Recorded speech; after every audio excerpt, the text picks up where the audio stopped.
Hey everybody, Brian here with CEO Mastery. I wanted to talk with you about 13-week cash forecasting. So we are now in the coronavirus craziness, and we are concerned about cash. Cash is king. It's been said a million times, and it is absolutely true. So in times like this of uncertainty, I hope you're beginning with a lot of cash. I hope you have a line of credit and that you can draw down. And if so, you may want to do that now just to be on the safe side so that you have it rather than finding out later for some reason you can't get access to it. And the other thing is to start forecasting, predicting how long your cash is going to last and what's going to happen.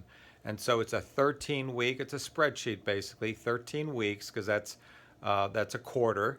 And that's a long enough time frame that if you see some storms on the horizon after 6, 7, 12 weeks, you can start planning for it. That's kind of the whole point, is to manage it, not just live it day to day.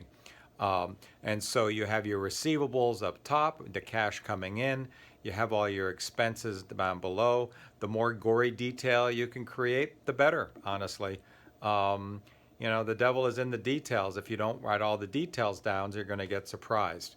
So it's a bit laborious, but I shouldn't even say that. I don't want to put you off. It's a, it's whatever you want to make it.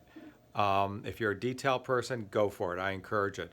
So you put all your collections across, and I'm going like this across the column headings for each week, and then the expenses. Now what happens is, oh, by the way, and at the bottom is your net cash. And so it's positive, it's negative.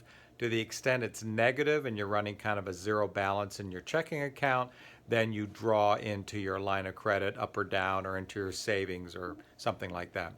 Now, after each week passes, instead of a prediction in the first week, you put an actual in the column. And then you forecast another 13 weeks. And then the next week you put the actuals down and forecast the next. So at first, to set this up, it'll take you several hours. After a while, it'll take you maybe an hour to update because you kind of massage the numbers as you get more information about them. And of course, the exercise is get as much coming in as possible. So don't be afraid to ask your clients or customers for payment. And they may have plenty of cash. They may be fine with it. And they value you and they want to support you, so they may be fine. So just ask them. Just ask. And then on the payables, on your expenses, see if you can put them off as long as possible. So that's the game you play, and the more detailed you play it, the better you play it. And also, it gives you that, if for some reason you're going to run out of cash in 7 weeks, then you better find a new pot of cash somewhere from investors, lenders, under your mattress, whatever. You're going to have to find some new cash, but at least you have some time to work on it. So, by the way, in crisis or disruption like we have now, really important. In normal times, maybe not as necessary and helpful, but certainly if in normal times your cash balances run low, you probably want to do this. Um, and and then other times, I'm not sure. You have to decide for yourself.